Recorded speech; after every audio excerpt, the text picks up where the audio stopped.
Hello, sir. My name is Thomas Aaron Kevin, and I am from DIBF 2019-06. I'll be presenting about my Greek god, which is Ares, which is also known the god of war. Stay tuned.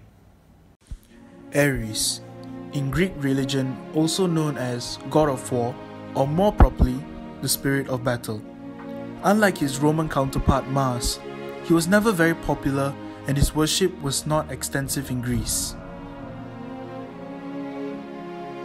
Ares represented the distasteful aspect of brutal warfare and slaughter.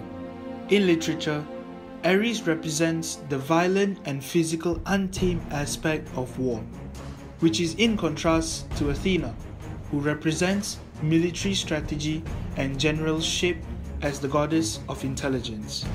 Ares embodied the physical aggression necessary for success in war. The Greeks were ambivalent towards him because he was a dangerous, overwhelming force that was insatiable in battle. He is well known as the lover of Aphrodite, who was married to Hephaestus.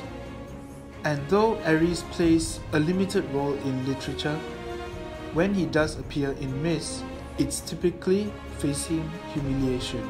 For example, one famous story of Ares and Aphrodite exposes them to ridicule by the gods when her husband Hephaestus trapped them both naked in a bed using a clever device he made. The Roman counterpart to Ares was Mars, who was known as a father to the Roman people. Because of this, he was a less aggressive and physical form, revealing a more calm and understanding demeanor. His celebration is before battle, soldiers would offer to sacrifice themselves in a way of helping them win.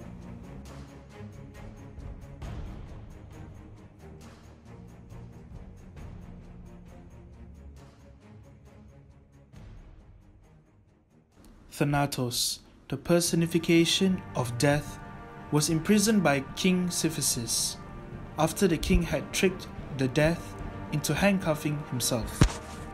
Sisyphus held Thanatos as captive for over a month before Ares, bored with life and wars of the Greeks, decided to rescue him.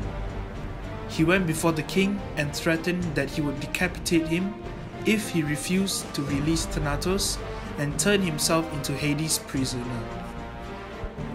Sisyphus, then in fear of the wrath of Ares, freed Thanatos and turned himself in.